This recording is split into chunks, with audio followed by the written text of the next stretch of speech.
제가 예전에 서울의 갈보리 교회 강문호 목사님이 세미나를 하는 마지막 때 세미나를 2번인가 3번인가 제가 참석을 했습니다.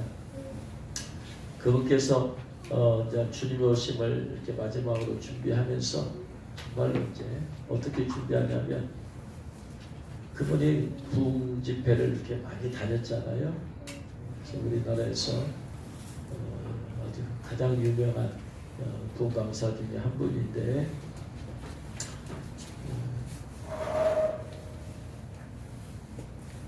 마지막 때를 준비하면서 당신이 가지고 있던 모든 재산들 싹 다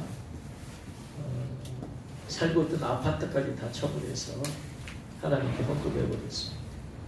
매덕들, 부흥집회 다니면서 받았던 모든 강사비 매덕회를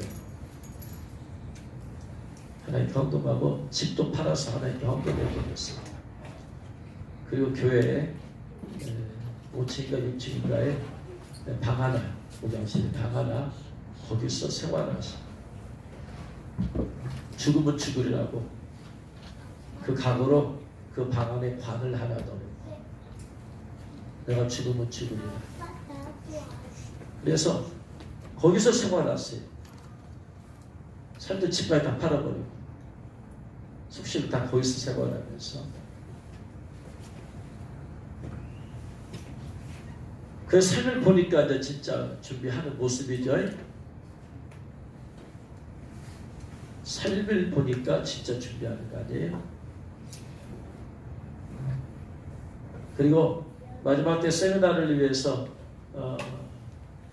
한 달 동안, 그 전에 한 달 동안에 교회 건물 안에서 생활을 하는데, 그 집 다 팔고 했을 때는 숙식 거기서 해결하지만 뭐 자유스럽게 나갔다 왔다 갔다 왔다 하고 하시잖아요. 집회도 다니시고 말씀 전하도 하시고 밖으로. 그런데 집회하기 전에 한 달 동안은 교회 건물 밖으로 한 발짝도 안 나가요. 그리고 하루에 6시간씩 기도하면서 새벽에 부흥회하고 말씀 준비하고 연구하고, 그렇게 해서 책을 한권 쓰셔가지고 그 마지막 때 세미나를 그렇게 하셨어요.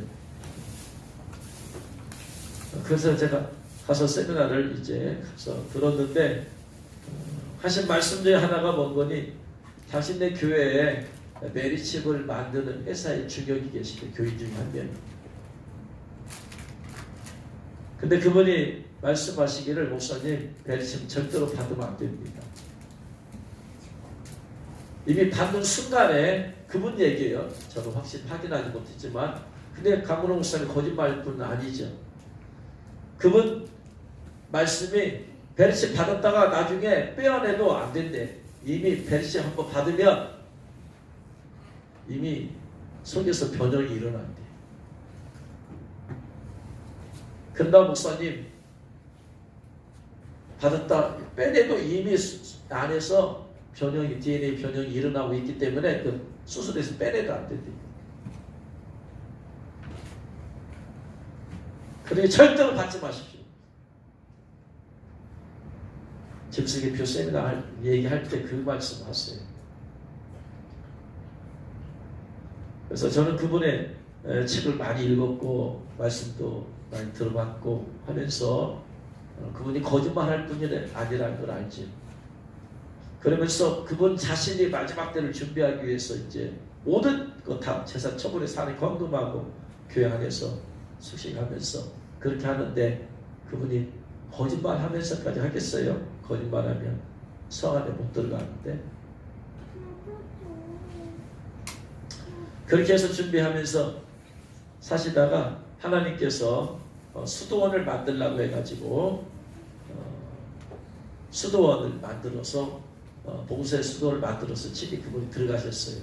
일찍 조기 은퇴하시고 교회를, 목회를. 그랬는데 그 강문호 목사님께서 코로나에 걸렸었답니다. 코로나에 걸렸는데 사모님이 기도하는 중에 주님께서 환상을 보여주시는데, 목사님이 검은 상복을 입고 있는 걸 보셨대요. 주변에 있는 분들도 그런 환상을 여러 명이 봤대.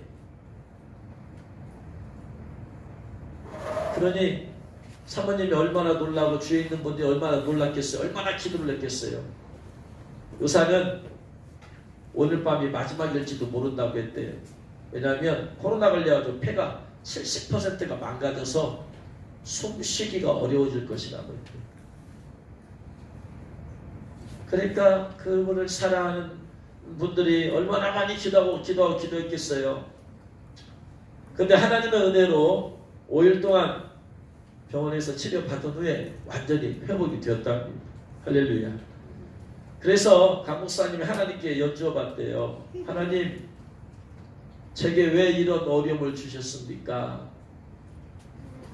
왜 정말 제 생명이 끊어질 수도 있는 그런 어려움을 왜 주셨습니까? 그랬더니 하나님께서 강 목사야, 감염된 사람의 아픔과 고통을 너도 체험해봐라. 그리고 코로나에 걸린 사람들의 심정을 이해해봐라. 그러나 그보다 더 중요한 것이 내게 주어진다. 오늘 너에게 사명을 준다. 하시면서 하나님께서 말씀하신 계속해서 요한계시록에 나오는 큰 성 바벨론은 세계 통일 정부다. 세계 통일 정부주의자들이 하는 말이 뭐냐면 인구가 너무 많다. 이 땅의 인구를 줄여야 된다. 인구를 줄이면 식량 문제도 지금 위태 점점 얼마 뒤가 먹을 것도 없어진다고 하잖아요. 인구를 줄여야 된다. 인구를 줄이면 먹을 것도 많아지고 땅도 넓어지고 이 땅에 평화가 온다. 싸울 필요도 없다. 유토피아가 온다. 그래서 그들은 통일 정부를 세워야 한다. 그렇게 주장하면서 2015년 9월 유엔 70차 총회에서 2030년까지 통일 정부 만들기로 결의했다. 지금 요한계시록이 이루어지고 있다. 너는 시대를 깨우쳐라. 시세를 알게 해라. 지금 어느 때인지 알게 하라.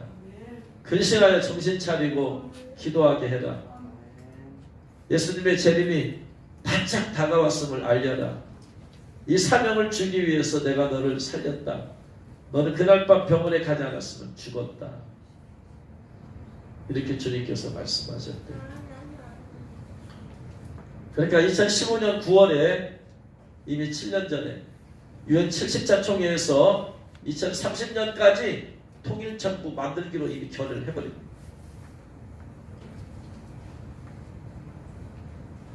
통일정부 만들면 통일정부의 대통령이 나오죠.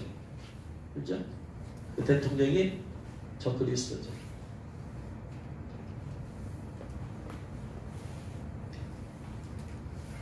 그래가지고 그분이 내 나머지 생은 바로 이 사람들을 깨우쳐서 바로 이런 시대가 오니까 준비하고 살아가고 내 사명 이것을 위해서 바칠 것이다 라고 그렇게 말을 하면서 이 지구상에는 네 종류의 사람이 있다고 그분이 말합니다.